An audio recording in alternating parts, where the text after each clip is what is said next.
Thank you very much for still joining us, because we did think that you would be coming in today, but recovering from a bit of illness over the weekend. So we do appreciate you joining us. How are you feeling now? I've got my second dose of the old Bakerloo and I'm struggling at the moment. I would have thought that it could be a stress-induced illness. I mean, what a couple of days. I mean, there must be times when you think that you're on top of the world, and then the phone rings with news like that. Tyson Fury's cut. What can you just talk us through that sort of train of events? Well, it was a bit challenging on Friday. I found out early Friday morning. Obviously, I weren't in Riyadh, but heard what was told what had happened. And then it was a matter of obviously getting the news out there, and obviously what you get in this business now, quashing any of the uh, stupid things that people say about it and whatever. But anyway, we it was a bad cut. He had 15 stitches in his eye, Tyson. At the stage I heard about it, he hadn't even been stitched. See a specialist out there. And over the next couple of days, it was a matter of everybody working to resurrect the date. And the 18th of May it is now, so it's been put back until then. So hopefully, I'm quite sure we'll get the fight on that day. Yeah, I mean, I can see Muhammad Ali on the wall behind you. The benchmark there surely is, because I think, we are in the age of conspiracy, aren't we? But Foreman was cut 8 days out, and that was a five-week delay in probably one of the biggest fights of all time in boxing history. It does happen. It's frustrating. I suppose when sport crosses over, a lot of people that aren't necessarily day-to-day boxing fans get involved, and there was a lot of people questioning why he was sparring 2 weeks out and things like that. What was your frustration and an answer to that? Well, there's a couple of things really. I understand that from the old conspiracy theories who've got nothing to do all day long and probably sit on their computer bashing away why mum's downstairs trying to get them out of the house. But the what is frustrating is from people who should know better, and a number of people within the trade coming out with some of the most ridiculous comments. And it's not unusual for somebody to stop sparring, to still be sparring with 2 weeks to go in the fight. It's the hard work had probably been done over the weekend, and then obviously we'd have been all ready to go on the 17th of February. But it's just ridiculous. I mean, Cole Frock especially. I mean, I don't understand him, but then again, he thinks the Earth's flat. So what are you going to do with him? Yeah, I think we gave up. We gave up with Carl's conspiracy theories a long time ago. On a serious note, you haven't seen the cut with your own eyes, and you just have to give it over to specialists, and you have to give it over to people where you trust their judgment. The picture, though, it looked like such a deep cut. Granted, when he appeared on Zoom with Turki Al Sheikh, they looked like they'd done a better job with it. But the delay is not that long in terms of the sparring and the preparation. It's not an ideal world. I understand they have to get the fight on, but how concerned are you in terms of the hampering of the camp and the hampering of the preparation for Tyson? Well, of course, I'm concerned. Look, cuts and blood always look bad. Within a couple of weeks, they can look much different. Um, you know, he feels Tyson, and he's had bad cuts before. He feels that it will be healed up within the next couple of months, and that will give him a 6 weeks preparation. Contrary again to all the ridiculous rumours, he was in magnificent shape. You only got to look at some of the photos of him and see what he's done, and he always trains hard anyway. He was in great shape for the fight. And he'll be okay on that day. He's very confident, and if he's confident, I'm confident. He's not going to set himself a date that's going to fall apart. And we also got to bear in mind we've got governing bodies pressurising because they want to see the belts being fought for. So it's a matter of it has to happen on that date, and I'm quite confident it will do. Yeah, you've had your run-ins with Egis Klimas. They've always been quite good-natured. You even had a head-to-head with him at a press conference. But he came out, Usyk's manager, for people that don't know, and he said that Tyson will do anything not to face Usyk. Maybe he was hit by a frying pan. I mean, this is all just good headline, isn't it? Well, it's a bit of a strange thing to say, but he didn't get hit by a frying pan. It actually missed him and hit the back of Egis's head. And he says he's talking nothing but. Barry Jones is alongside me. I'll bring Barry in. I suppose that one of the big fears was we haven't had one since 1999, I don't think, with Lennox Lewis. We're all, if you're involved or not involved, it's our World Cup final meets FA Cup meets the biggest sporting events in the world. You get this close, and it's a postponement. The worry was that governing bodies would all want to, force a mandatory. I know there was talk of the Hergovic mandatory being enforced by the IBF. Is it a big relief that everybody, for the moment, has kept a cool head and we still get the undisputed, albeit with a delay? Yeah, it is, because whether we like it or not, as smaller guys, the heavyweight division is everything. That's our window to the world. So when that's flourishing, it helps the sport. It trickles down all the weights, and we want a number one, a clear number one, and so do these guys. I all this thing about Fury. I'm not just saying because Frank's here. All these things about Fury not wanting to fight Usyk. Everyone wants the easiest fights for the biggest money. He'd be a fool not to. But I mean, why wouldn't he want to? He went to Germany as an underdog. No one thought he'd win. I certainly didn't think. He went to box Klitschko and didn't care. Went there and got the win. He boxed Deontay Wilder too soon, I thought, after his comeback. And I thought he won and he got the draw. So here's a man who's not afraid to go anywhere. He's not afraid to fight people if he has to, if he wants to, if it means that it propels his legacy. And he talks about, he's the greatest heavyweight that's ever lived. And there's still a long way to go to prove that. But this one here, it makes him undeniably, if he beats Usyk, he's undeniably the best heavyweight of his generation. There's no argument. There's maybe not an argument already now, but certainly that win cements it. So why wouldn't he want that? He's getting paid a fortune, whoever he fights. We talk about money, and if he is money motivated, why wouldn't he want to fight for the money? Because the money this is not just big money. This is just crazy, stupid money. So whichever argument you're looking at why he didn't want to fight, there's reasons there for why. The only reason he wants to fight for that alone. If it's money, it's because that's the biggest money. If it's legacy, because this is the only fight that could cement his legacy as arguably puts him in the conversation of one of the greatest heavyweights. This fight does it. Not all the others, this one alone. And for a sports fan and a boxing fan, we need to see it. Whether it's a good fight or not, it's irrelevant. We need to have a number one. And these two are clearly number one and number two.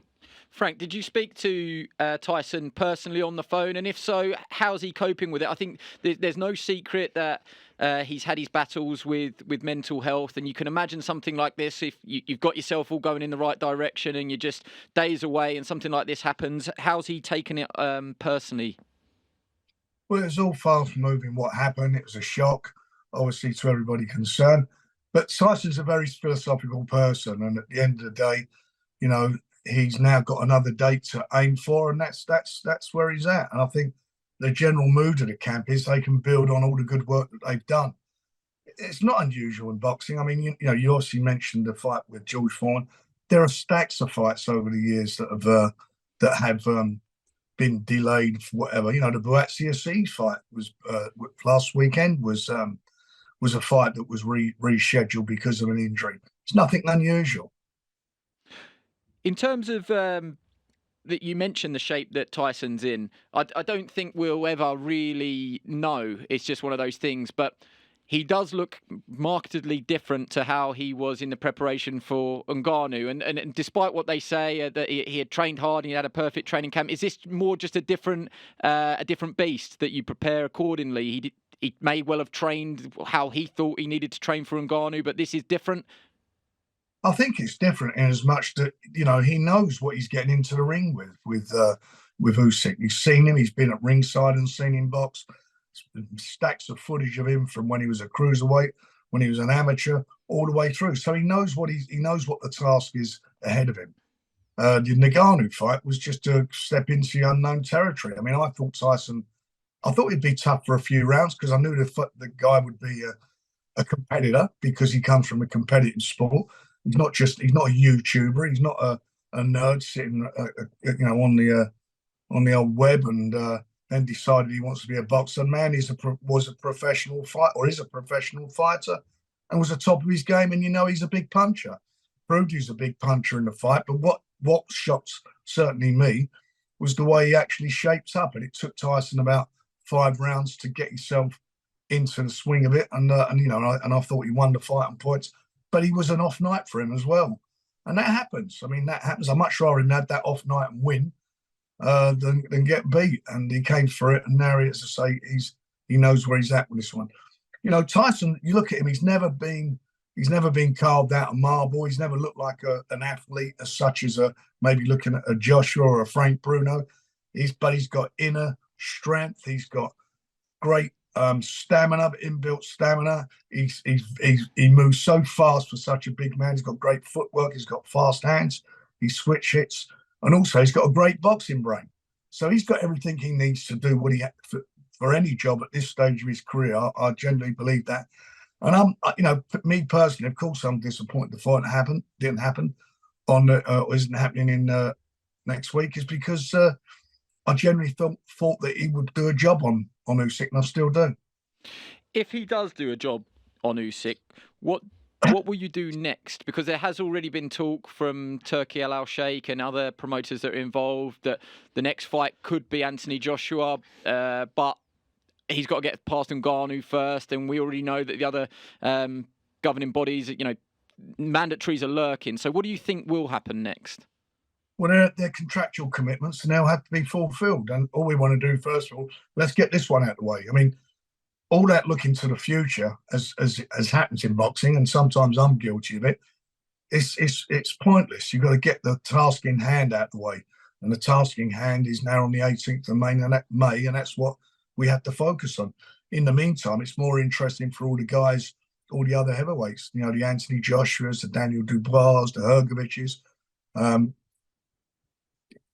Aman Zhang, and so forth, Joe Parker. They're all going to be trying to get themselves into a position to either fight one of the mandatories or fight for a vacant title if the title's fragment again, which I hope they won't.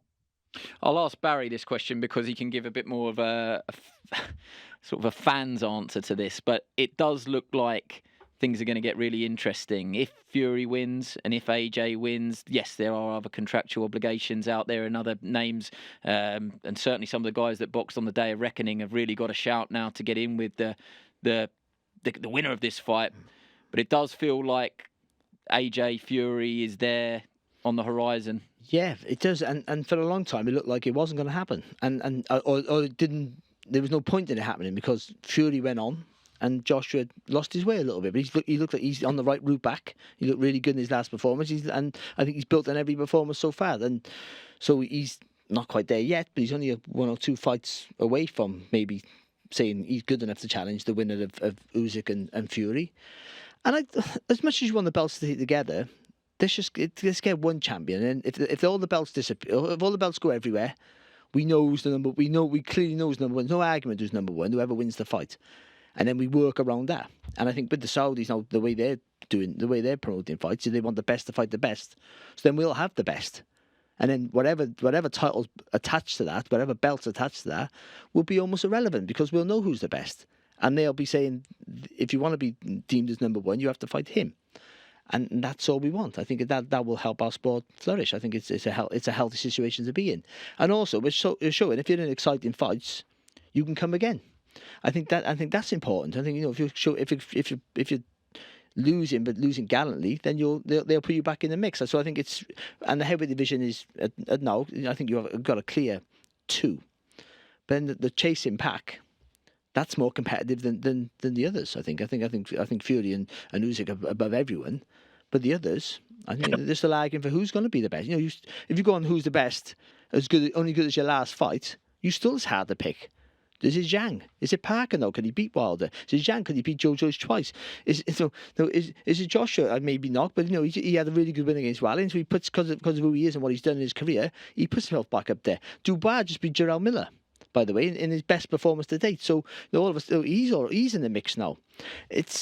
I think it's a really good time. And Hrgovic, if we forget about Hrgovic, he had a bad performance, but up until that point, he's been really good. So it's. Like you can close your eyes, put a name and pick any name in the hat, and it's a good fight. Frank, do you mind if I ask you? You've been doing this a long time now. You know everything that there is to be known about boxing promoting and being a Hall of Famer. But did you see this coming? This landscape, this yourself working in Saudi Arabia and all these fights getting made? No, I didn't. A couple of years ago, we were all working hard with Prince Khalid when he was involved and putting some shows on. I think he did a few in Matron, and that all fell by the wayside. And suddenly in came His Excellency, And he is the real deal, and he represents. Riyadh season obviously is the real deal. It's an unbelievable cultural event, multi-sport, entertainment, and so forth. I mean, just today they've announced that fantastic tennis tournament they're going to be doing in October. It's a Grand Slam, the six players playing in that. So that's the commitment they have at the moment, and will continue to have, to putting on first class events. And we're in partnership with Seller and another Saudi company out there, and we're working very closely with them. And for me, it's like a renaissance in boxing. Big fights are happening, not just big fights, big cards are happening that we could never, under normal circumstances, put together because they wouldn't work out financially. But because they're part of this event, the Riyadh season, it's great for the fans, and they're seeing some of the best fights actually take place and will continue to take place. And as Barry was saying earlier about the heavyweight division, it's never has been as lively as this. I mean, we made some good fights last year. We, as you again mentioned, Zhang fought Joe Joyce twice. We did Joe Joyce against Parker. So we done it. We did make some good fights. But what is going on now is another level, and it will happen as well in other weight divisions. There's no doubt about that. It's exciting times for boxing, and it's exciting times for the British fans, because at the end of the day, they haven't got to sit up till 6 a.m. watching it. They get it at prime time. And the first really for this fight was that the three broadcasters who are really serious about boxing, obviously Sky, TNT, and DAZN all got together and decided to show the fight. So that shows great commitment to the sport, and shows that we can, as an industry, when needed to, work together to deliver. Yeah, well said, and long may it continue. It won't be lost on you, though, that the internet melted, didn't it, when people were desperately searching for a handshake between Frank Warren and Eddie Hearn. I couldn't believe it. It was the best boxing card that had been announced for decades, and what was dominating it more than anything else was people getting the first televised or first photographed handshake between Frank Warren and Eddie Hearn. What a time to be alive. I mean, he conceded when I worked with him in Canada recently that you're good company, that you get on okay, and you've shared some dinners together. I mean, the world really has changed, hasn't it? Well, look, look, strange things happen sometimes. I mean, we tried a couple of years ago, if you remember, when he was with Sky, to try and make a couple of fights between us, which it never came to anything. But it's happening now, and we've got this great tournament that's going to happen between Matchroom and Queensbury, 5 against 5, which we'll be hopefully announcing details with soon on the 1st of June. So that's going to be great. And, I'm pleased. And, a lot of it, I've got to be honest, though, a lot of it is down to my son, George, His Excellency and my son, George, because they work very hard in the background to make these things happen. And, I've got to say it's great. It's great for the game. Me, I just enjoy it anyway. I'm 72 this month, and I'm having fun. And as long as I continue to have fun and enjoy it, that's all I worry about. Yeah, very well said. Just on a couple of different notes, just quick fire answers. I don't want to keep you too much longer, but Anthony Yarde boxes this weekend. You've got a really good show topped by Hamza Shiraz and Liam Williams. Can't wait for that one. But Yarde sort of interests us at the moment just because Joshua Buatsi won at the weekend. No secret that is a good domestic fight between two world level fighters in Anthony Yarde and Joshua Buatsi. How likely could that be? Or are you looking at the 5v5 that could be Anthony Yarde maybe versus Callum Smith at light heavyweight? Or you've got an undisputed fight there between Beterbiev and Bivol, and Yarde could get involved in that. There's plenty of options there. I just wonder where if Buatsi and Yarde fit into those plans at all. Well, this is our position. This is Queensbury position. Buatsi and Bivol are fighting on the 1st of June. So the winner of that won't fight probably until October. Who knows, maybe a rematch. He won't fight till October. So there'll be no mandatory defence as such until that was it 10 months' time at least, 8 months' time. So in the meantime, we've got two great British fighters, a great domestic bust-up between Anthony Yarde, who's fought twice for the world title, been very unlucky to come up against probably two fighters at their best, and one of those fights that he had against Kovalev, he should have won it. Him and Buatsi should happen. We're working together on Tyson's fight with Usyk, with Sky and ourselves. So it should be a no-brainer for us to make that fight. We should be making that fight. It's a fight that is meaningful, that the fans would all like to see. It would sell out a really good side arena. It'll be competitive. And at the end of the day, the winner of that, and even depending how the loser loses, could be still back in the mix. But the winner of it will certainly then fight the unified champion. So let's make it no excuses. Stop talking about pushing it back and so forth. We want the fight. Both fighters to get really well paid. And as I say, between the two channels, we got a great event.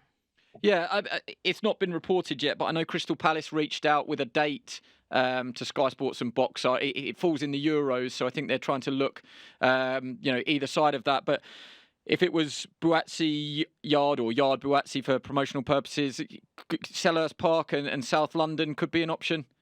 Although he's an Arsenal fan, isn't he, Yard, same as you? Yeah, we prefer Arsenal, but look, whatever it takes to make the fight. Another one quickly, and this is not me doing this for clickbait. I'm just fascinated from a promoter's point of view. Ben Whittaker, he's not for everybody, but he has gone viral over the weekend for his showboating and his antics. And I'm not comparing him as a fighter to Prince Nassim, but you have been there and seen it and done it with the attention that was shone on Prince Nassim Hamed, probably one of the most natural talents, but also probably one of the most natural showmen of the last few decades. Good thing, bad thing. How do you answer the negativity around it? He's got people talking about him, whether you love him or hate him. It's a Marmite situation now, and at that level he's fighting at, he can get away with that. High level, it'd be interesting to see if he can do that at high level.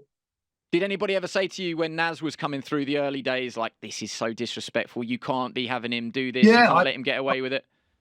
I had a big row with a couple of the old school journalists after he fought an Italian up in Sheffield, and they said he was showboating. I'm trying to think of the fighter's name now, but he was at that time. Bel Castro. Was it Bel Castro? And I think he was ranked number 2 at the time in the world. And his very next fight went and lost a split decision for the world title. And Naz was on his way out. And the last round, Naz was showboating like you can't believe. And then they said to me, it's disrespectful and so forth. I said, but you're a big supporter of Muhammad Ali. Muhammad Ali did that all the time. The rope-a-dope, the alley shuffle, and all the things, and some of the unsavoury things he said outside the ring.